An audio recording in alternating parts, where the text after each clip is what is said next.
The New Zealand Warriors. What a win against the Redcliffe Dolphins. What's happening? Are the Warriors going to be a top 8 team in 2023? Or are they just going to falter away at this time of year? This is where the Warriors need to kick into gear. This has always been the problem with the Warriors. They get to this time of season and they start to lose games they shouldn't. This is a good one for the Warriors, but really they only kicked into gear when the man Anthony Milford went off. Then they finally started to click into gear and put some points on the board. At least the Warriors did put some points on the board and didn't phase out. Shaun Johnson playing beautiful at the moment. He's played good pretty much since round 3. Really has rocketed into good form. And this has been nearly his most consistent year if he continues this ever in the Warriors jersey, that's for sure. Playing very good football. Let's have a look at his 2 beautiful tries from Shaun Johnson. But also Chance Nickel-Clockstead continues to play very good football. Wade Egan's back and it was much needed, and he's been sorely missed having him back in the thing. Napier, the last couple of games, he's really gone up a level. Very good football from him. In terms of also Tohu Harris continues to play good football for the Warriors. But next week is a big game against the Raiders. Absolutely. It's Jared Croker's 300th game. Can the Warriors get it done? That is a big question mark. Can the Warriors actually get it done? They need it against a team that is running just above them on the table. It's starting to get to must-win factors here, because this season you're going to have to win more games than you lose to make the top 8 with that extra team. They've done it against the Dolphins, but losing to Broncos last week, very costly. Hopefully it doesn't cost them the season, but against the Raiders is another one of those games that's starting to get to must-win territory with teams similar to you on the ladder. If you start losing to them, that's when you start going down the ladder. And there's a lot of teams at the bottom of the ladder. They want to push their way up. You got Roosters. There's so many teams. The Eels. There are a few teams that are outside the top 8 now that definitely can push to make the top. So they really need to really get going. The Warriors in terms of getting a few wins in a row. They really need to push there. If they go win one, lose one, or lose a couple, it's going to be tough. But I have to celebrate the victory from the Warriors. It was very good.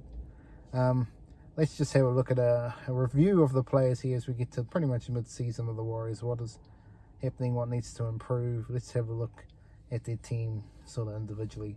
Charles Nickel-Clockstead, fullback. He's a lock. He's playing very good football.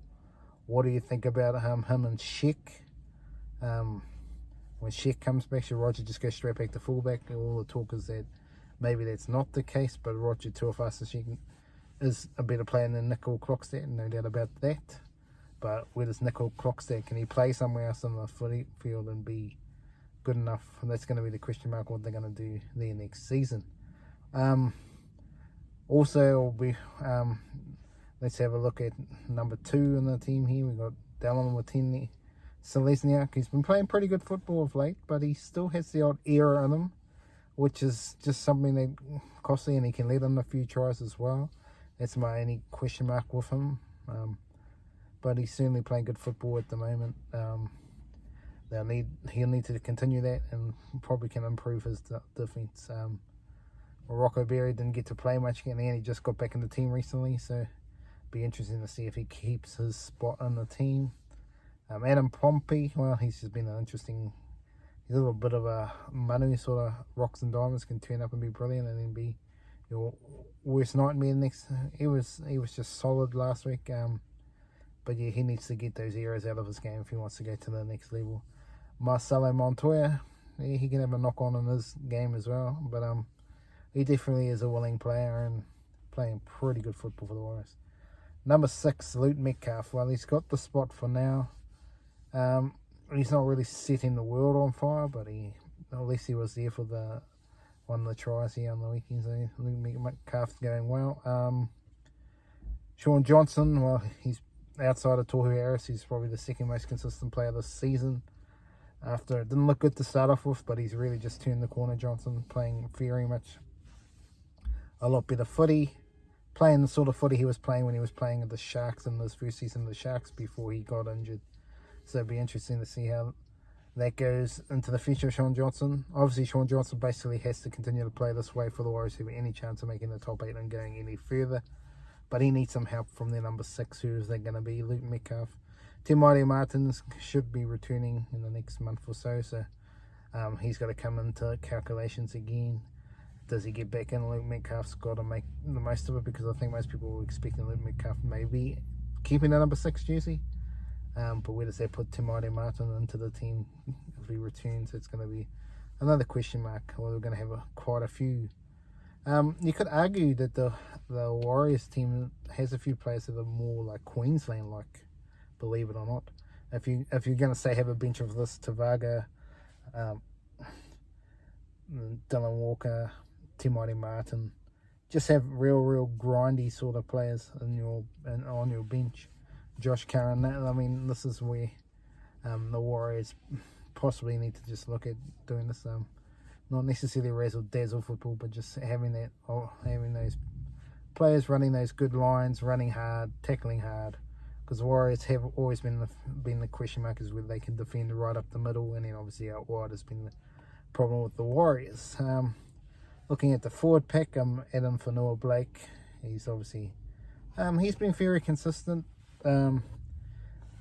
Could probably offload a bit more sometimes, but that is the thing here with.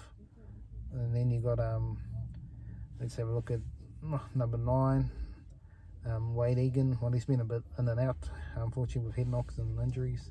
Very good player, Wade Egan, but the future is bright for him, Wade Egan. And then if we look at the number 10, or Bunty Afawa, he's probably been the most disappointing player. Can play brilliantly, and then he can be down and out and other times during the season. So expecting a bit more out of him. Number 11, well, obviously we got Tohu Harris, Nia Kore, both playing very good football. They are doing the job for the Warriors, which is much needed from both those players. Looking at the other players, obviously you got Dylan Walker. He's been very good for the Warriors this season. Don't know if he was that great at number 6, but he did a job there. I think he's better at that utility role and proven to be.